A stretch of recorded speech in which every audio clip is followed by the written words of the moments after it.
Je vous laisse tout de suite découvrir l'épisode de la semaine de Radio Ultra, le podcast de l'Ultra Libre.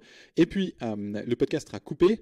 Si vous voulez entendre la totalité et vous-même poser vos questions, rejoignez l'Ultra Libre. C'est absolument gratuit et bienveillant. Je vous mets le lien dessous.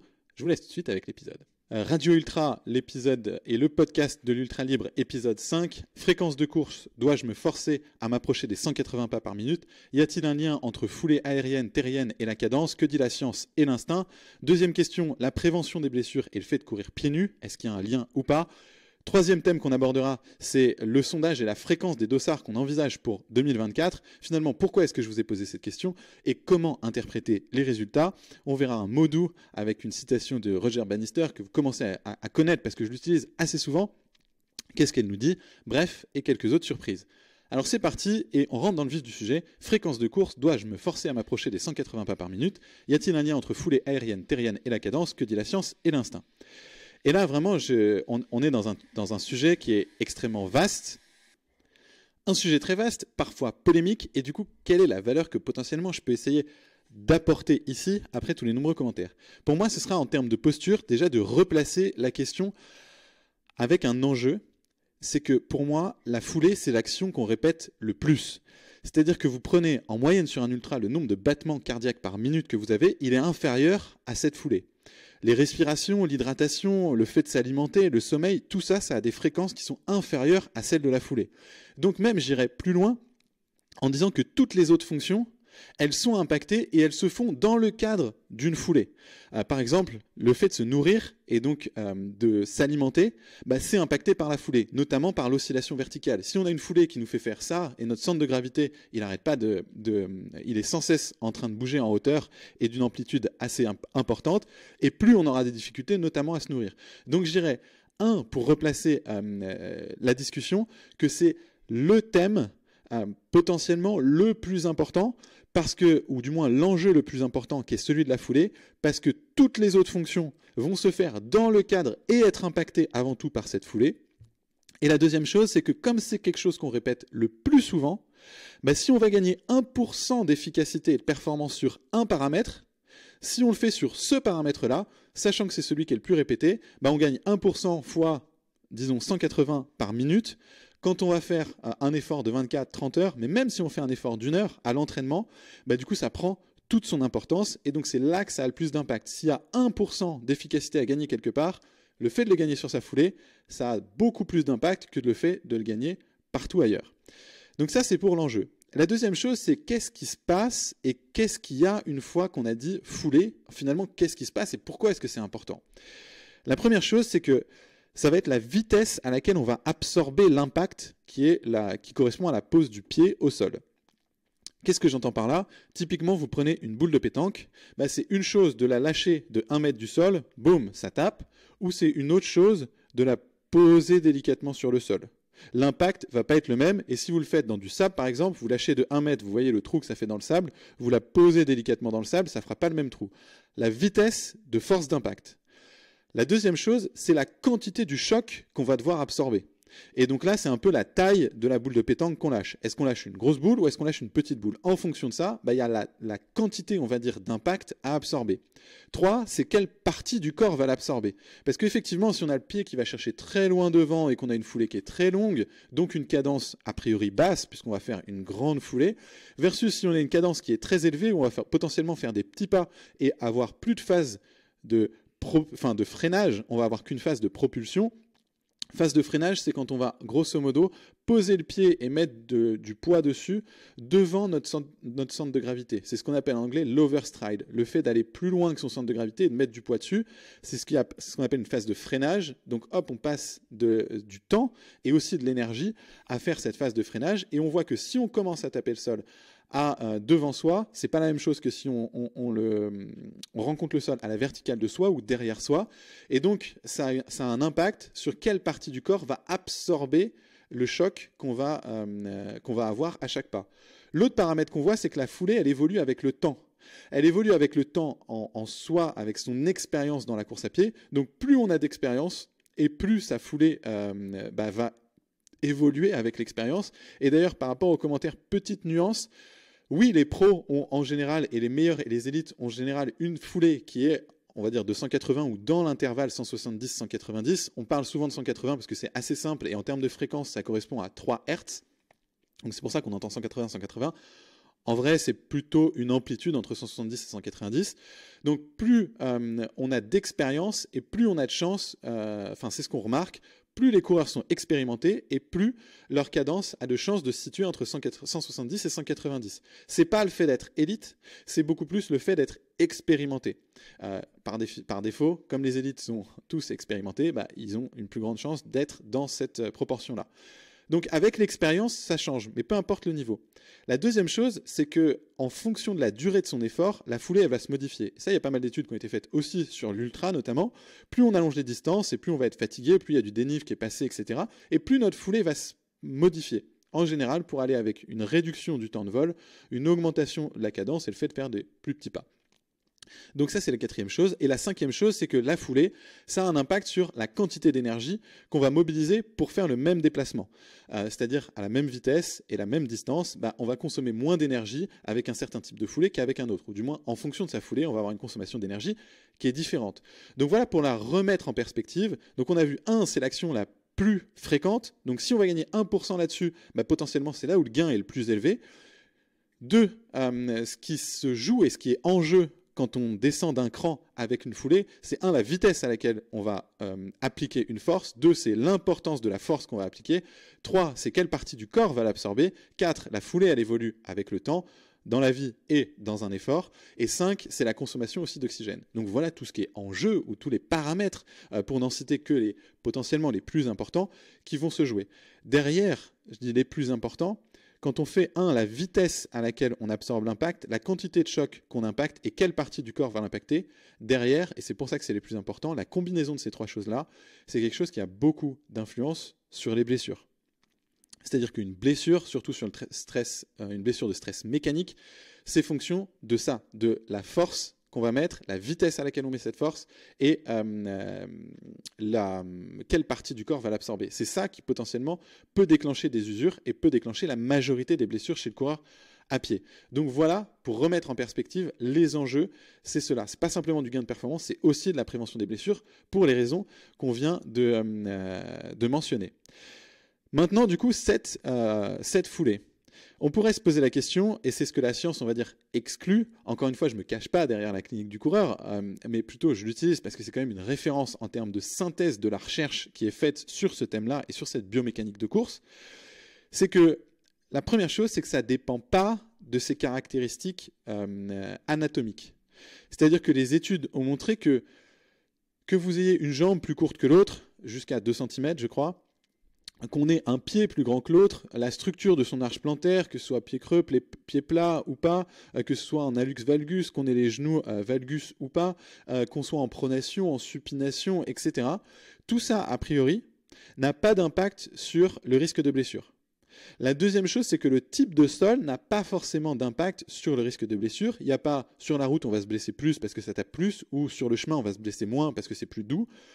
C'est beaucoup plus fonction de l'expérience, c'est est-ce que nous, on est adapté à ce type de sol plutôt que le type de sol en soi qui est un problème. Et donc ça a pour conséquence qu'il n'y a pas de foulée idéale. C'est-à-dire qu'en soi, il n'y a pas une façon de courir qui est meilleure que les autres et qui serait valable pour tout le monde. C'est pour ça que c'est très dur de corriger une foulée à partir de quelqu'un qu'on voit ou de l'extérieur. Et d'ailleurs, vous avez les plus grands champions, si vous passez un ralenti sur notamment Gebre Selassie quand il gagne le marathon de Londres, vous voyez, son pied il fait comme ça avec sa cheville, c'est même au ralenti c'est difficilement soutenable et on a mal pour lui, alors qu'en fait, naturellement, est-ce que ça a un impact en termes de performance, il gagne le marathon de Londres, est-ce qu'il est blessé? Non, pas du tout. Donc en gros, ces caractéristiques anatomiques ou le terrain n'ont pas d'impact sur la foulée, il n'y a pas de foulée idéale. En revanche, là où ça se joue, c'est beaucoup plus, et ce qui a de l'impact, c'est le chaussant, c'est-à-dire l'interface entre le corps et le sol. C'est ça, et c'est là, un peu comme si, on va dire, c'était au moment de la zone d'impact et au moment où il y a le contact, que ça définissait en grande partie tout ce qu'il y a au-dessus. Donc on a vu, ça ne dépend pas de ce qu'il y a en dessous, ça ne dépend pas du terrain, mais beaucoup plus de l'adaptation de ce qu'il y a au-dessus. Et l'adaptation de ce qu'il y a au-dessus, la répartition des forces et tous les paramètres qu'on a cités jusqu'à maintenant, le plus gros impact qu'on peut avoir dessus, Pour les faire varier, c'est effectivement le chaussant et l'interface entre son corps et le sol. Donc c'est là, a priori, que ça se joue, voire que tout se joue en fonction du coup de la chaussure, de son absence, un petit peu des bâtons. Si on va un peu loin et qu'on est tatillon, oui, c'est l'interface entre le corps et le sol.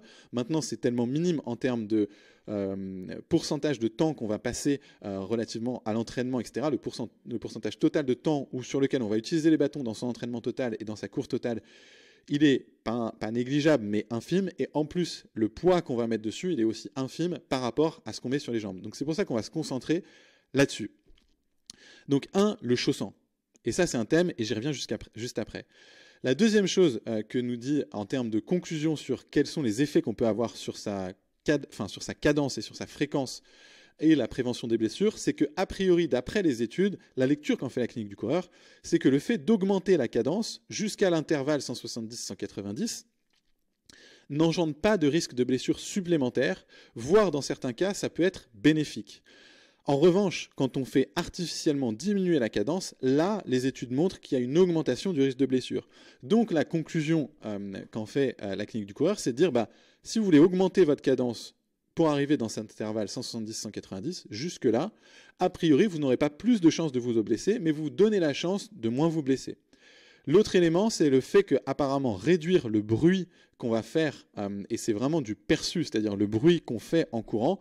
Si vous faites attention et si on se dit, on va essayer de réduire ce bruit-là, les études ont montré que si on a un groupe de coureurs à qui on dit, essayez de réduire le bruit que vous faites en courant, versus un autre groupe de coureurs à qui on ne le dit pas, le premier groupe a moins de chances de se blesser que le deuxième. Donc très empiriquement, les deux peut-être recommandations que la science pourrait donner sur cette cadence, c'est que si vous voulez l'augmenter jusqu'à 170-190, a priori, vous n'augmentez pas votre risque de blessure, mais vous donnez la chance d'en avoir moins.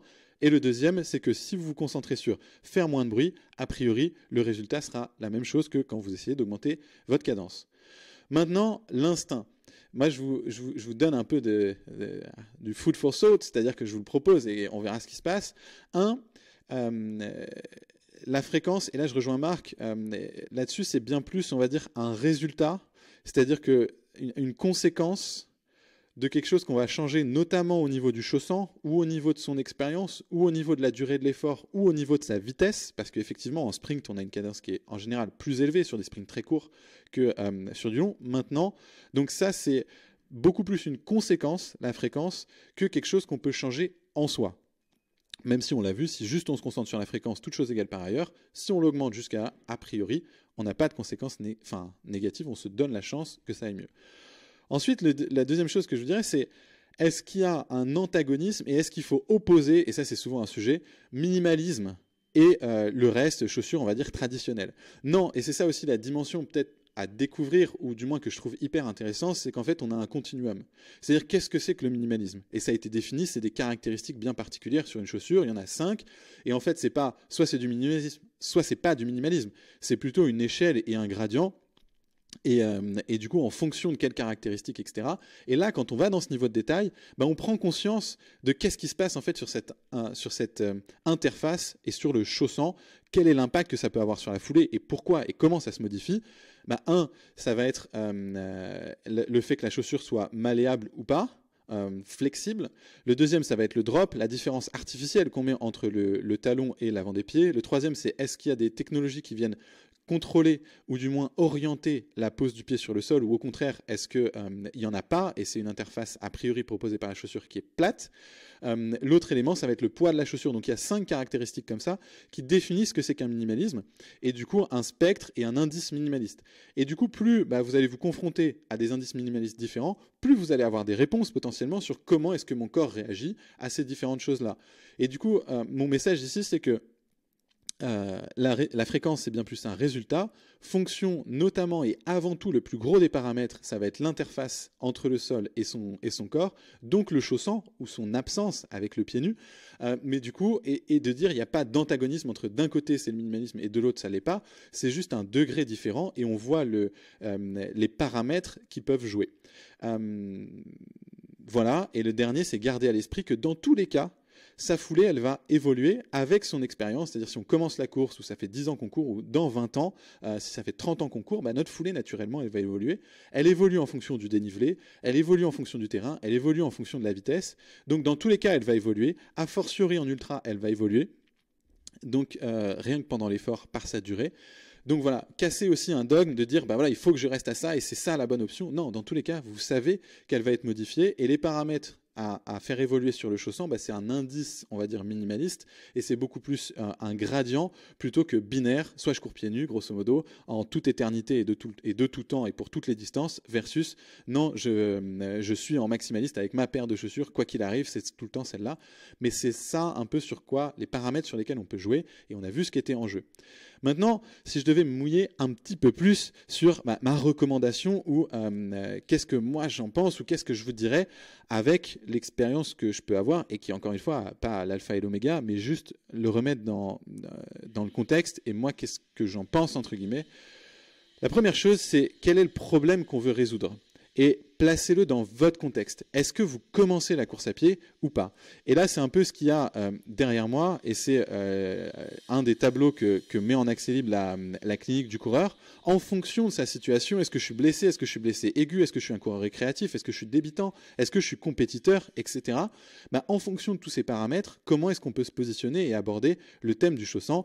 Et là, Nicolas, tu posais la question de tiens, je veux progresser, je me pose la question de quelle paire de chaussures.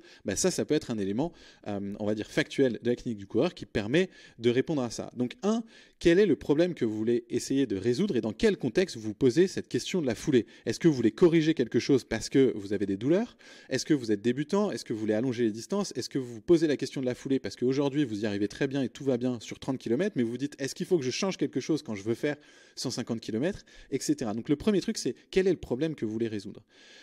Et ensuite, dans tous les cas, c'est clé. Et si ça fait bientôt 15 minutes que j'en parle, c'est parce que ça me passionne, que comme on l'a remis en perspective, c'est là où se joue, on va dire, beaucoup de choses et sur peut-être le paramètre de performance que vous pouvez travailler le plus et faire évoluer le plus et qui peut être la conséquence d'un entraînement. Et du coup, pour moi, c'est clé. Maintenant, je ne vais pas vous dire comment est-ce que je le travaille ou qu'est-ce que j'en pense et vous donner mon avis. Pour plusieurs raisons. La première chose, c'est que, je pense que ce serait très contre-productif parce qu'il y en a certains qui sont déjà en train de tester quelque chose, qui ont déjà une approche qui est cohérente et qui leur correspond là-dessus. Et si moi je vais dire, voilà ce que j'en pense et c'est ça, et ça diffère un petit peu ou c'est radicalement opposé à ce que vous pensez, alors que vous n'avez rien demandé parce que vous aviez votre plan, mais le fait d'être exposé à ça va vous faire potentiellement douter ou changer.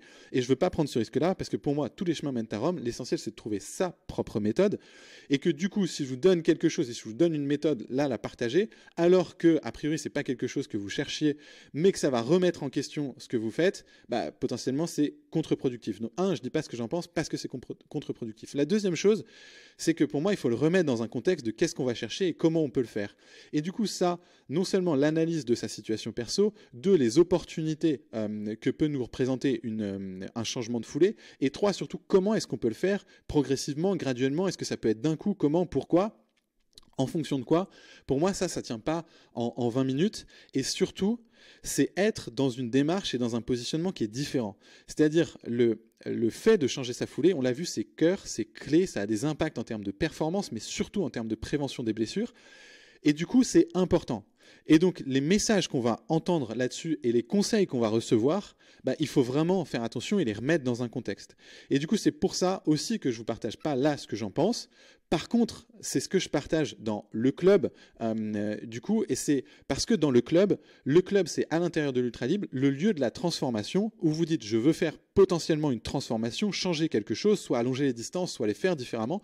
Donc, c'est un lieu de transformation. Et si vous prenez et vous arrivez dans le club, c'est que a priori, vous êtes dans cette posture-là, et deux, c'est aussi ce que vous attendez de moi, c'est-à-dire trouver ces réponses-là. Et ça, être dans une situation de transformation et deux, vouloir les trouver potentiellement en essayant avec moi, que je sois le médium ou pas le médium au sens, mais le moyen, pas le médium, le voyant, quoi. Pas voyant, mais plutôt le moyen de le faire et l'outil pour vous proposer une méthode à cet effet, c'est dans le club que ça se situe. Et du coup, parce que si je le partage là, ce serait encore une fois contre-productif et pas adapté. Et l'enjeu est trop important. Il est trop important. Et du coup, moi, ce que je vous transmette et ce que je transmets dans le club, c'est beaucoup plus comment est-ce que vous pouvez aussi être votre propre coach sur cet aspect-là? Et qu'est-ce que j'entends par votre propre coach? C'est-à-dire trouver votre entraînement et faire varier votre entraînement en ayant vous-même les clés et en étant autonome là-dessus, c'est-à-dire vous donner les clés sur quels sont les outils, qu'est-ce que je veux atteindre, que dit la science, entre guillemets, là-dessus, spécifiquement adapté à l'ultra, et comment est-ce que je mets ça en cohérence avec ma situation personnelle, les objectifs que je veux atteindre, et du coup le temps que j'ai entre les deux pour réussir à progresser. Donc pour moi, la philosophie du club, et ce que vous trouverez à cet endroit-là, parce que vous serez dans un mode de transformation là-dessus, c'est de vous dire, vous êtes votre propre coach là-dessus, et de présenter les enjeux et comment on peut le faire. Mais là, ce sera dans un lieu de transformation.